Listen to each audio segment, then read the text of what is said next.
Pai te amo, meus queridos irmãos. Espero que você esteja bem, em nome de Jesus. Estamos nesse primeiro dia aqui do Formados pelo Evangelho, né?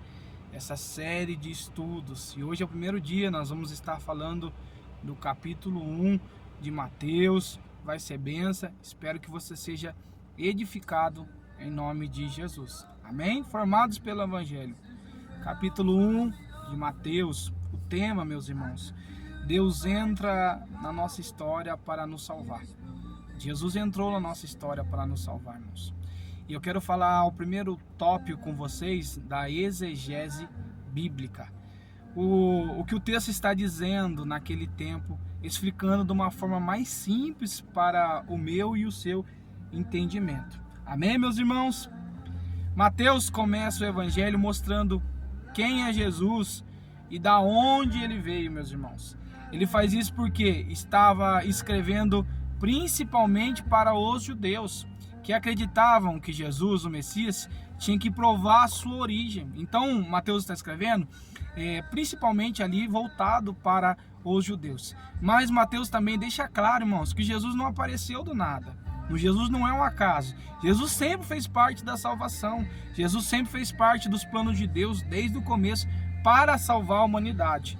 Mateus capítulo 1, versículo 1 diz assim, o livro da genealogia: Jesus, filho de Davi e filho de Abraão. Por quê, irmãos, que Mateus está chamando Jesus de filho de Davi e filho de Abraão? Eu vou explicar para você. Jesus, filho de Abraão, por exemplo, promessas de bênção para todas as nações. Quando Jesus ele morre se entregando na cruz do Calvário, ele foi promessa de bênção e ele alcançou todas as nações com as bênçãos vindas do céu. E por que filho de Davi? Promessa de um rei eterno. Além dele abençoar, Jesus também é o nosso rei eterno, de eternidade em eternidade, em nome de Jesus. Ou seja, irmãos, Jesus é o Salvador prometido e também é o rei prometido.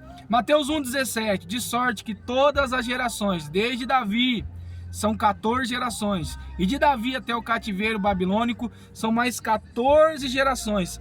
Desde o cativeiro babilônico até Cristo são 14 gerações, irmãos. Mateus está mostrando que Deus está e sempre esteve no controle da história. Amém? Você crê nisso? Jesus sempre e Deus sempre esteve no controle da história. Mesmo no exílio, no sofrimento, no pecado, Deus nunca perdeu o plano e jamais vai perder o plano, irmãos. Mesmo quando parece bagunçado, Deus ainda, irmãos, continua escrevendo história na minha e na sua vida, em nome de Jesus. Agora vamos falar um pouquinho da hermenêutica bíblica, o que significa para nós. Vamos ver o texto no seu original, para nós entendermos um pouco melhor. Esse texto nos ensina que Deus trabalha em processos longos, irmãos. Às vezes queremos tudo rápido, né? Mas Deus não pensa só no momento, só no agora. Deus pensa em gerações posteriores, irmãos. Deus trabalha na plenitude do tempo. Por exemplo, Gálatas capítulo 4, versículo 4 diz assim, ó: mas vindo a plenitude do tempo, Deus enviou o seu filho, nascido de uma mulher sob a lei. Deus trabalha na plenitude do tempo, irmãos. Ele enviou Jesus na plenitude do tempo, ou seja, no tempo exato. Deus não se atrasou. Jesus veio no tempo certo e também vai ser assim na sua vida, em nome de Jesus. Se Deus ainda não respondeu na sua vida, fique tranquilo, aguarde o tempo de Deus. Se for a vontade dele, é claro, na hora certa as coisas vão acontecer. Mas Deus não atrasa, irmãos. Deus não chega atrasado. Ele age da maneira e no seu tempo correto. Vamos para o terceiro tópico, meus irmãos? Cristologia. Quem é Jesus? Explicando de uma forma bem simples para você entender. Mateus 1 já mostra que Jesus é homem e Deus ao mesmo tempo ali. Jesus é 100% homem e 100% Deus, irmãos. É uma união ali. Mateus capítulo 1, versículo 18 diz assim: ora, o nascimento de Jesus Cristo foi assim. Maria, sua mãe, estava desposada com José, e antes de se ajuntarem, achou-se ter concebido do Espírito Santo. Ou seja, Jesus 100% homem, Jesus 100% Deus. Jesus nasceu de uma mulher, ou seja, Jesus é humano, mas porém ele foi gerado pelo Espírito Santo, ou seja, ele é divino. Perceba isso, irmãos. Jesus sente o que sentimos, mas ele tem poder para nos salvar. Louvado é o nome de Jesus por isso.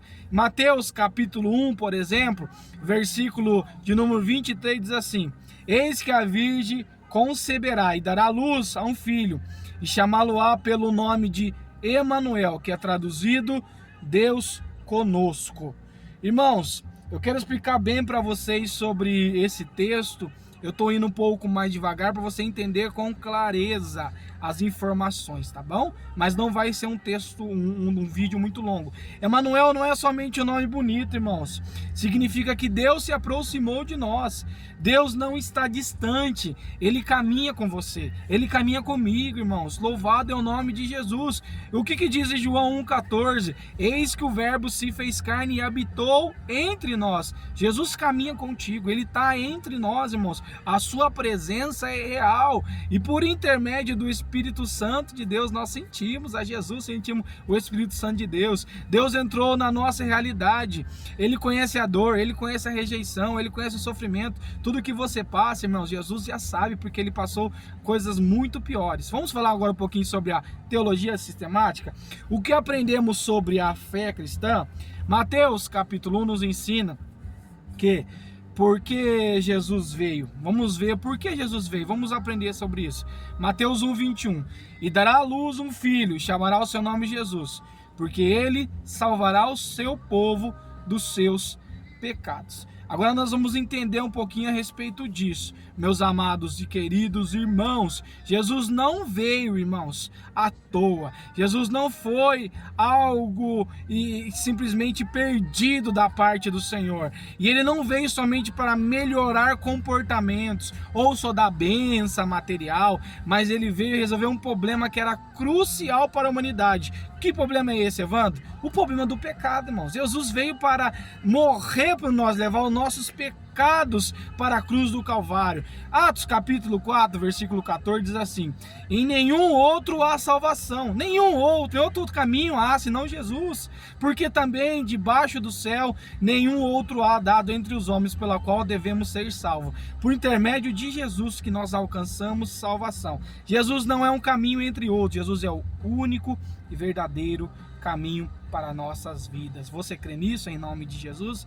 Vamos falar agora da teologia pastoral, aplicando para a vida da igreja, né? Vamos ver voltado mais para a área da igreja ali, para nós entendermos. Deus escolheu entrar numa família, irmãos, comum, com cheio de problemas reais, assim como a minha, a sua, uma família comum, uma família simples, que tinha problemas reais ali. A Bíblia diz em Mateus capítulo 1:19, então José, seu marido, como era justo e não a queria infamar, ou seja, não queria ali expor Maria, resolveu deixá-la secretamente. Olha que homem sábio, irmãos. José ficou confuso, ele estava ferido, ele estava com medo. Mesmo assim, ele não agiu com violência, ele não agiu com ódio, ele agiu com sabedoria. Ele não queria infamar Maria, não queria expor Maria, ele saiu secretamente. Ser justo é agir da maneira correta, mesmo que dói, irmãos. Mesmo que dói, nós temos que agir da maneira correta, como José fez. Mas ele não entendia o propósito real. Mas a Bíblia diz em Mateus 1:24, e José, despertando do sono, fez como o anjo lhe ordenava. Ele teve uma visão em sonho, Deus falando com ele por intermédio do anjo, mostrando os planos divinos da salvação. José não discutiu com Deus. Ele fez o que, irmãos? Ele obedeceu. Obediência simples gera propósito grande na sua vida. Eu vou dizer de novo: obediência simples gera propósito grandes. Por último, irmãos, a homilética, né? Como você pode concluir isso montando um esboço ou uma pregação de uma forma bem resumida, é claro. Eu estou dando vários tópicos importantíssimos. Mateus capítulo 1 mostra que Deus entra em histórias imperfeitas para salvar pessoas imperfeitas. É o primeiro tópico, irmãos. Deus entra em histórias imperfeitas, uma família imperfeita, para salvar toda a humanidade que estava também em imperfeição. Mateus 8:28. Sabemos que todas as coisas contribuem juntamente para o bem daqueles que amam a Deus. Amém, meus irmãos? Vou finalizar. Amém, meus irmãos? É mais ou menos isso, nosso estudo, né? Bem resumido, falando sobre vários tópicos importantes, e espero que você foi e seja edificado da parte do Senhor Jesus Cristo. Esse é o primeiro dia do Formados pelo Evangelho, Mateus capítulo 1. Que Deus abençoe sua vida em Cristo Jesus.